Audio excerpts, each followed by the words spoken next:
నంద్యాల ఉప ఎన్నికల్లో Telugu Desam party ticket Bhuma కుటుంబానికి దక్కడం ఖాయమైంది. భూమా నాగిరెడ్డి మరణంతో జరుగుతున్న ఈ ఉప ఎన్నికల్లో సానుభూతిని క్యాష్ చేసుకోవడానికి చంద్రబాబు ఆ కుటుంబానికే టికెట్ ఇవ్వనున్నాడని ప్రచారం జరుగుతోంది. ఈ విషయాన్ని శిల్పా మోహన్ రెడ్డికి కూడా స్పష్టం చేసినట్టుగా తెలుస్తోంది. ఆయన ఆశలపై బాబు ఆ విధంగా నీళ్లు చల్లాడు.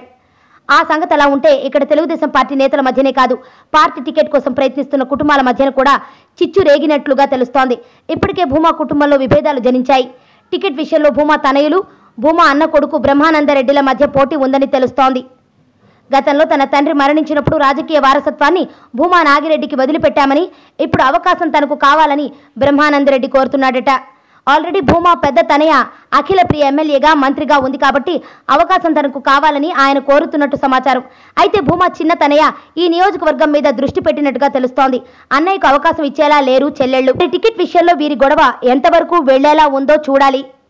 అదలా ఉంటే ఇటు శిల్పా ఫ్యామిలీలో కూడా చిచ్చు రేగినట్టు సమాచారం. ఎమ్మెల్సీగా ఉన్న శిల్పా చక్రపాణి రెడ్డి అన్న మోహన్ రెడ్డితో విభేదిస్తున్నట్టుగా తెలుస్తోంది. టికెట్ దొరకలేదు కాబట్టి పార్టీ వీడాలనేది మోహన్ రెడ్డి ఆలోచన కాగా, చక్రపాణి రెడ్డి మాత్రం అందుకు సుముఖంగా లేడట. పార్టీలోనే ఉండి నంద్యాలలో తను చెప్పిన వారిని గెలిపిస్తే మండలి చైర్మన్ పదవిని చక్రపాణి రెడ్డికి ఆఫర్ చేశాడట బాబు. దీంతో ఆయన ఆ మత్తులో పడిపోయాడు. ఇప్పుడు అన్నను వ్యతిరేకించడానికి కూడా రెడీ అయ్యాడట. బాబు ఎవరికి చెబితే వారి కోసం పనిచేస్తానన్నాడట.